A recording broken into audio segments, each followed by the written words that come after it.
Alden Richards, nagtatampo na nga ba ng tudo-tudo sa pretty girl na si Catherine Bernardo? Ano ang dahilan? Huy, Kigel, syempre, si Catherine Bernardo ay talaga nga namang hindi pa rin nakapag-desisyon. Kailan nga kaya magkaroon ng magandang desisyon ang pretty girl na si Catherine?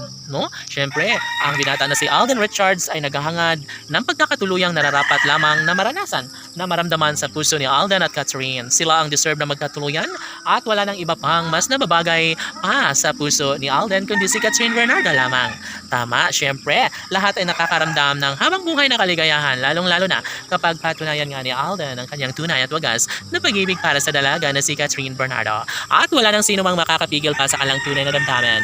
Dahil sadya nga naman na ito lamang pinaka-the best sa lahat, sana'y magwagi si Alden Richards sa kanyang tunay na nararamdamang pag-ibig para sa pretty girl na si Catherine Bernardo. At ito lamang isa sa pinaka-the best na pangyayari na inaabangan ng taong bayan para sa relasyon ng Alden at Catherine. Siyempre, bahagi na sa buhay ng binata ang magkaroon sana ng walang hanggang kaligayahan sa kanilang mga puso at ito lamang ang pinaka-the best sa lahat. Sana ay tuluyang magtagumpay si Alden Richards at Catherine Bernardo sa kanilang tunay na damdamin.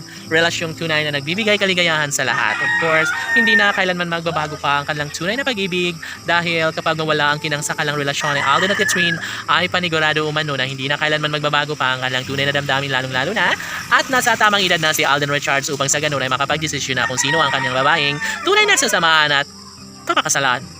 Siyempre, mapanatag na ang puso ni Alden Richards at tanging si Catherine Bernardo nga ang pinaka-the best na babaeng gustong makasama sa habang buhay ni Alden Richards. Si Catherine ay deserve na lumigaya sa piling ni Alden Richards at tunay na mamahalin umano ng binata ang dalaga. Kahit ano pa ang mangyayari ay malaki ang posibilidad na ipagpapatuloy ni Alden Richards ang kanyang tunay at wagas sa pagmamahal para sa queen na si Catherine Bernardo. Siyempre ito lang naman umano ang pinakaminamahal at pinakainiibig ng binata. Ang kasal na pinakinihintay ng taong bayan ay talaga nga namang marami ang nagsasabi na malaki ang posibilidad na mangyayari ang lahat ng ito sa mas lalong madaling panahon at never umano na bibitaw ang binata hanggat hindi pa magkaroon ng kasagutan ang lahat sa kanyang pinakahinihiling na makatuluyan sana ng binata si Queen Catherine.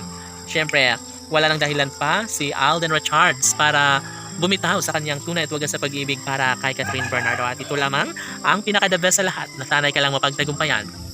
Pinakahinihiling ng taong bayan na sana nga ay mas magkaroon pa ng malaking posibilidad na mangyayari ang pinakahinihintay ng lahat na makatuluyan sana ni Alden Richards. Ang pretty girl na si Catherine Bernardo, laban lamang dahil mananatili umano sa puso ng binata ang dalaga at ito lamang ang kanyang pangarap na sana ay darating ang tamang pagkakataon na makapag-desisyon din bandang huli si Catherine Bernardo at hahantong sa kasalan na pinakahinihintay ng taong bayan. No, deserve na lang ang lumigaya habang buhay at deserve ni Alden Richards na makamit ang pangarap na may kasal sa pretty girl na si Catherine. Laban!